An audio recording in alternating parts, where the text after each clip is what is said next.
I've got a couple more boxes of trade games that I don't want to play, or maybe I think they're garbage or just some dupes in them. So let's see what we can get for one of them again. You know, the last time someone commented when I did this and they said how sad it was to see Spirit of the North being traded, and yeah, I totally agree with that. I really wanted to like that game, but I just couldn't get into it, and I generally like games like that. Well, let's see if we can stir up some more feelings in this video, because there's at least 2 games in this list that people usually gush over that I have absolutely no interest in playing. The Injustice games are great. I think people are sleeping on these, and they're made by the same folks that work on the Mortal Kombat games. But I have the PlayStation Hits copy, so I don't need this one too. I haven't played a Far Cry game since the original, and I don't know why, I just haven't. I think I had bad experience with it, but it might have been I had a weaker PC at the time, so no real reason other than I just haven't played them. Again, I have the PlayStation Hits version, so this one's gone. Killzone is another early game for me on the PS4, and I also rented this from Gamefly. I'd never played a Killzone game before, and I can remember thinking, this is alright, it's not bad. For most of the game, other than the drone you got, it was pretty cool. God of War, it's an amazing game, no doubt about that, but I have it on PlayStation Hits, so no need for this. I can still remember early pandemic, I was playing this one for an entire weekend while I was locked away. It was actually a really great weekend. Kingdom Hearts HD 2.8. You know what, while we're at it, let's add Kingdom Hearts 1.5 and 2.5 here too. I played the originals on the PS2 and I love them, but I've not played them on the PS4 yet, and nor have I played most of the side stories on the other platforms. I have the collection that contains all of these in one, so no need for these. Again, with the Nathan Drake collection, I have the PlayStation Hits version, so I have no need to keep this. If you're one of the 13 people that haven't tried this series out, holy crap, you gotta get on it. Dragon Age is a series that I'm hit and miss with. The first game I just didn't vibe with, but I think I'd enjoy going back to it. And the second, I absolutely fell in love with this, and most people didn't like it nearly as much. And Inquisition here, it took a little while to get into it, but once I did, I totally loved this game. Great game, and I have the PlayStation Hits copy of this one, which is almost near impossible to find. Watch Dogs is a really underrated game, and it didn't deliver what it promised from E3, but what it did deliver was a super competent and fun experience. I can remember getting Battlefront on my PC in like the EA store or something like that and playing this and thinking, what is this crap? And I only played the Walker Assault. I loved Walker Assault. I still love Walker Assault. And it's what I played in Battlefront 2 over and over back in the day, so okay, I guess this game is okay as long as I'm playing Walker Assault. And finally we have WWE 2K18. It's disc only. We don't need disc only in the collection, so we'll see what we can get for this one. It might end up coming in at the other store who takes everything for all I know, but we'll give it a try. And now here's some PS4 garbage. I've tried playing Bound by Flame before a couple of times, and I even mentioned it on my 2025 recap video that it was a game I couldn't finish, so I'm getting rid of it. When I learned that this Black Clover game was more of a team-based or squad-based anime, I was immediately turned off by it. I don't think I even got through the tutorial. I was so disappointed in this, and I immediately regretted the money that I spent on this and the time it took to install it. Okay, so this Dragon Ball Breakers game, it's sealed, and I picked it up at Walmart for $3. In fact, I picked up a few copies of this for $3, and I tried one of them. Absolute trash. I didn't realize it was one of those games where you're in a team that is greatly underpowered, being hunted by a super overpowered enemy. I really hate those. So I've sold off every copy except for this one, until now. And finally, here are some of the games I just don't even want to start, and this is where some of you might drop your gloves. Elden Ring. I have zero interest in trying this game out. Not even an inkling of interest. This is the kind of game that I will quit after 45 minutes and uninstall. I know it right away. The only reason I have this is because I won it for $3 on a Whatnot auction, because the seller put up his fire way too early in the show. From what I can tell, Chronos is similar to Elden Ring in terms of gameplay, and like I said, I'm not about to get into this and risk breaking a controller or getting angry after a rough day at work. I don't play games for frustration and the challenge of it. I play them to be entertained by a good story and experiencing a new world. And Book of Unwritten Tales 2 had a great world and might even have an interesting story, but when I read about it later, I realized it's one of those point and click style games that I haven't been into since Myst and Riven back on my Windows 95 PC, where that was all the rage, and I'm just not into this kind of thing now. The final game here is Bloodstained, and I totally recognize this is not a bad game. It's a great game by a lot of accounts, but it's not for me. I'm not into Metroidvanias. I hated the original Metroid game. I love Castlevania. I just hate that they mixed the two of them together. I still like Castlevania games, and I was hoping that this was going to be getting more of a Castlevania treatment, but unfortunately not. It's just not for me. So in all, there's just shy of $200 in value here. And like I said the last time, that's value. That's not $200. I don't have $200 here. I probably have something a lot closer to maybe $100, maybe to $120. Nobody's going to pay $200 for this box of games. I think it'd be pretty stupid if you did that. But let's go see what we can get in terms of credit from the store. Remember, I had $8 left over from the last time, so we're going to add $8 to whatever I get from them, and that's the amount of credit I'm going to be working with. I'm really not expecting a lot when we're done with this one. Alright guys, we are back from the trade, and before I get the comment, why not film it? The goal is to film this place, but right now their lighting is so horrible that when I tried to film it, the experience looks super dark and grainy, and I really wasn't happy with it when I was reviewing it in the store, and I just decided not to worry about it. There's also usually a lot of people in the store, and I also live in a state that has questionable laws on single party versus all party consent to recording, especially when it comes to audio. So I'm still working on a time where I can just go in and maybe film the store, talk with the owners. Maybe that's something to do outside of normal business hours. I'm sure if I promise to buy something, they might agree to let me do that.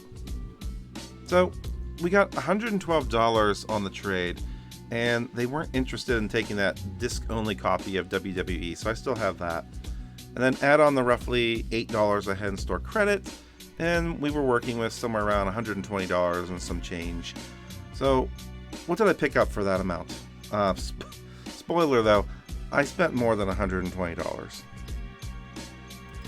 The first game is Duke Nukem Time to Kill. I never played this game growing up. I think I would have been 13 or 14 when it came out. This was $15, and I've mentioned before that I never had a PlayStation. So for the most part, every PlayStation game that I pick up is generally totally new to me. What I do know though is that I loved Duke Nukem as a kid, and I probably shouldn't have, but I did. And Duke Nukem 3D was basically the game to play. How many times did I play that shareware title? I have no clue. Yeah, the shareware title is what I played. But I think the world needs more Duke Nukem now, so I'm pretty hyped to have it in the collection. I didn't even know this game existed, but I'm collecting all of the Dragon Ball games, and this had to come home with me for $10.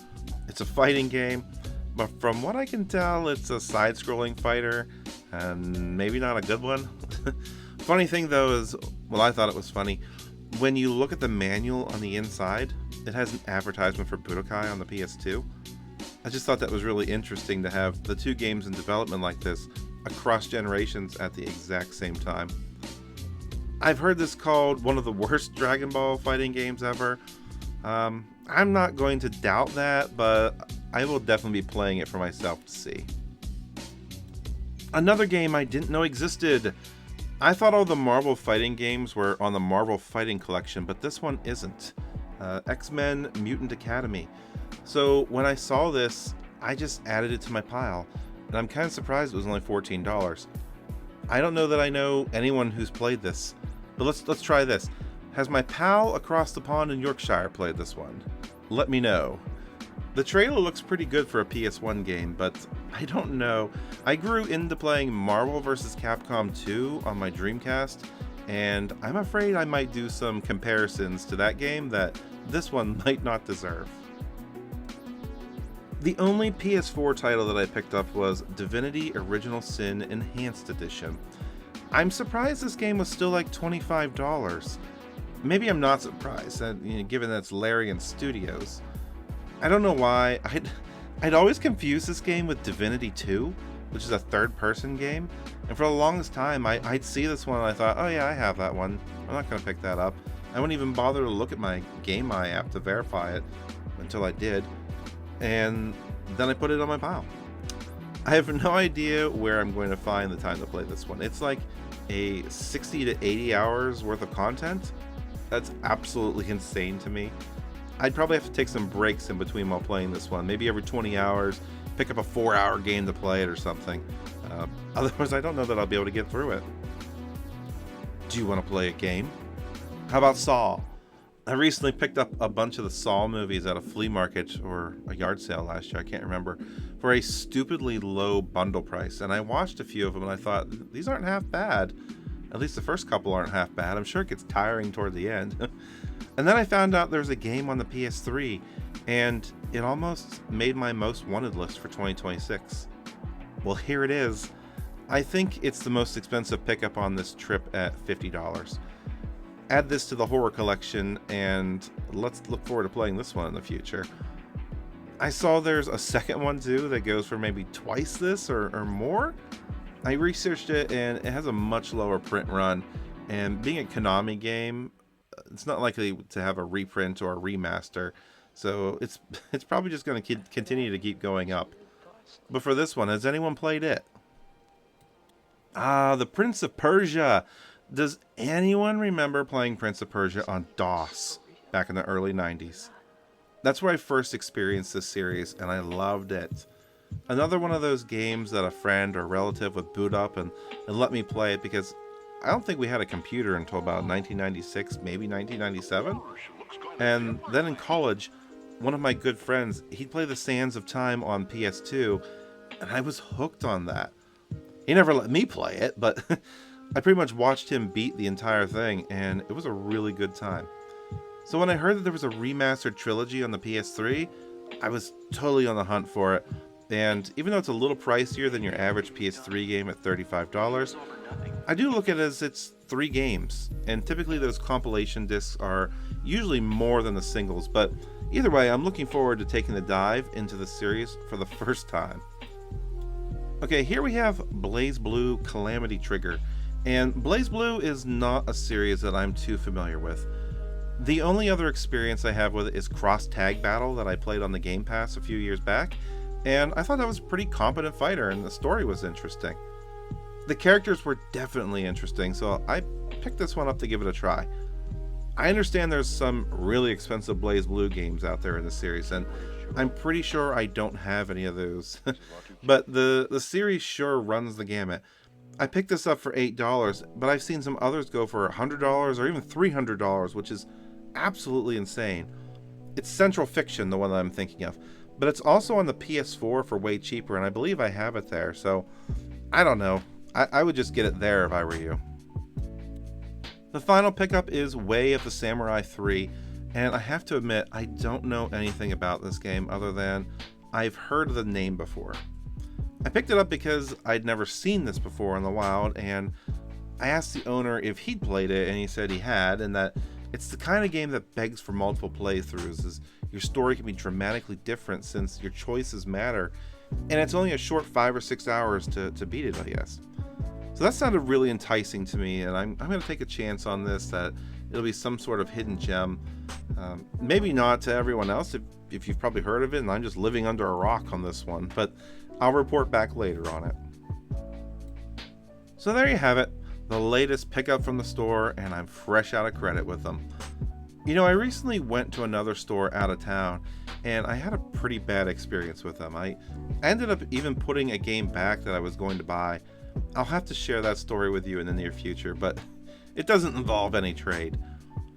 Thanks for joining me on another adventure here on Let's Build a Collection. I have other collections and hobbies too that I might do a few quick videos on them. There's a reason I didn't name this channel something, like video game oriented, and that's just because I seem to find hobbies and collections fascinating. I've collected everything from firearms to knives, video games, trading card games, movies, music, Funko Pops. Heck, at one time I collected coins and old stamps when my grandmother was alive because she basically ran the post office down the street from her. Look out for other types of videos in the future. And thanks again for spending some time with me here.